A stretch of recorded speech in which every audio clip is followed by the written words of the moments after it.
tantumātro bhavet eva paṭo yadvadvicārita ātmatanmātramevedaṃ tadvadviśvaṃ vicāritam.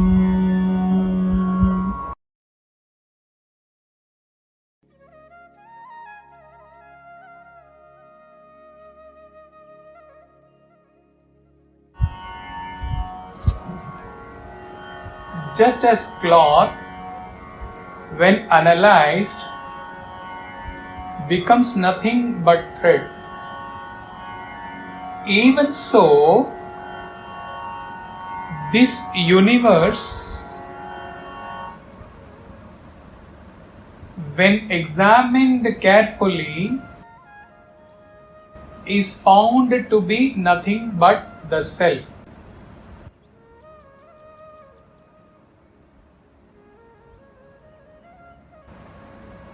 Chinmaya writes, the unique visions of the mystic sages are not really comprehensible to the seekers in their early stages of study and practice. And this is as it should be. The vision of the masters is the intuitive apprehension of the reality when they transcend their intellects. But the student is rooted in his body consciousness and is trying to comprehend the reality with his intellect. Necessarily, the intellectual faculties of logic and reason must stand aghast at the daring words of the mystic apprehension. Yet, the function of the scriptures is to help the student to conceive and understand the reality as clearly as it is possible for the rational comprehension of man. This communication is accomplished by the scriptural masters of the world all over through the use of effective examples and eloquent analogies, boisterous metaphors, and expressive similes. Unquote.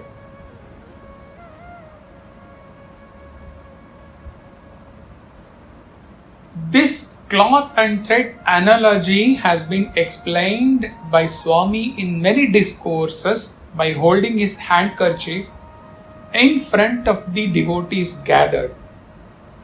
He asks, "What is this?" The devotees say together, "It's your kerchief, Swami."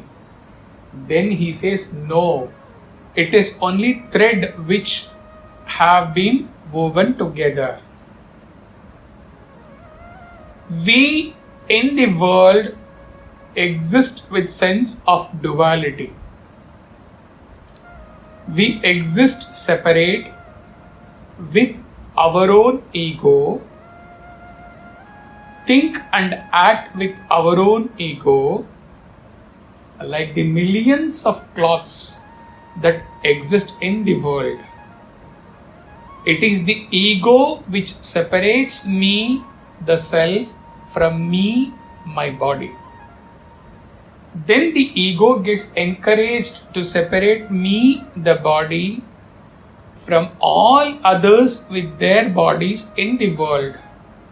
And then we exist wholly divided in our own ego zone, think and act in our own ego zone, and keep accumulating karmas, extending or fetching several births for us due to our own actions in the background of our ego.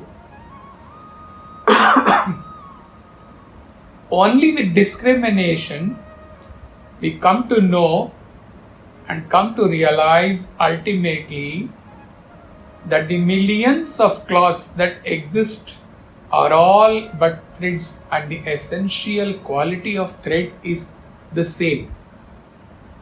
In millions of threads, the essence is the same, the quality is the same, the nature is the same. We can even go one step further and know that all threads are made from cotton, which is the same in all conditions.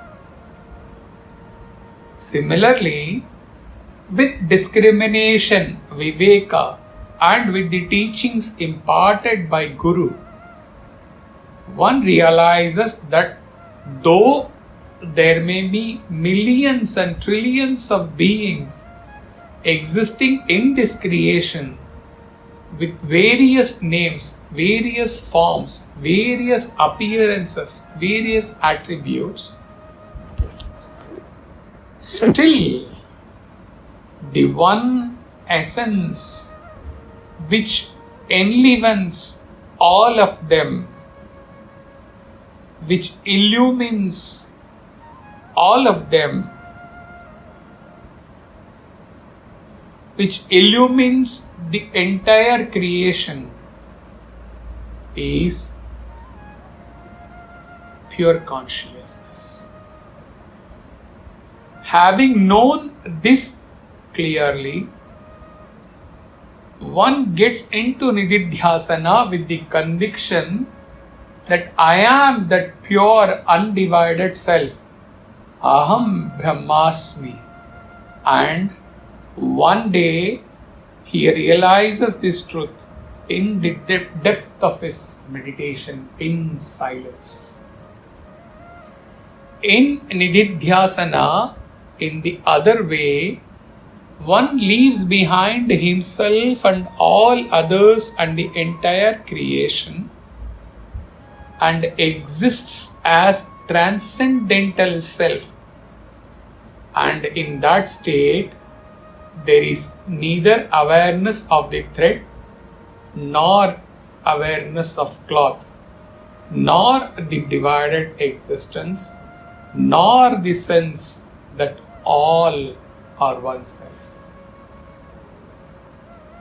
With this irreversible state, when one comes down and moves in the world, having realized self and abiding in self, then there is no need to perceive plurality and then convince oneself, no, all are one. They appear different only in name and form, etc. The state is of oneness, of one undivided essence. No plurality is there at all, and therefore there is no need to think of oneness either. It is this state where in an earlier verse Ashtavakra says there is no need for meditation. The jiva turned seer exists as self, which is the culmination, fructification of years of meditation on the Mahavakya, I am self. After this, whenever his eyes close, it is only pure existence. There is no travel from anywhere to anywhere. There is no travel from ego to self. It is only the joy of self thereafter.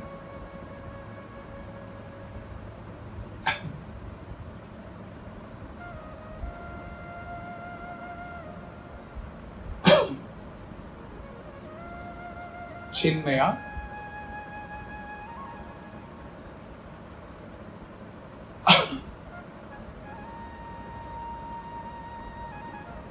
Acharya here reminds the student that though he sees plurality around, still With a little discrimination, world can be discovered as nothing but the consciousness, the self.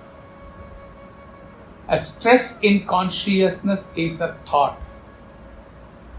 A continuous stream of thoughts maintained in our bosom provides us with a delusory expression of the mighty and the powerful mind. Through the mind, we see the world of names and forms projected upon the consciousness. Thus, the perceived objects and the perceiving equipments are all stresses in consciousness. When this illusion creating, delusion breeding stresses are relinquished through deep meditation, the thoughts cease, the mind is lifted, and the hallucination of the universe rolls away. With a little scientific thought, the essential reality of the universe can be experienced as pure consciousness only. Hari Om Tat Sat.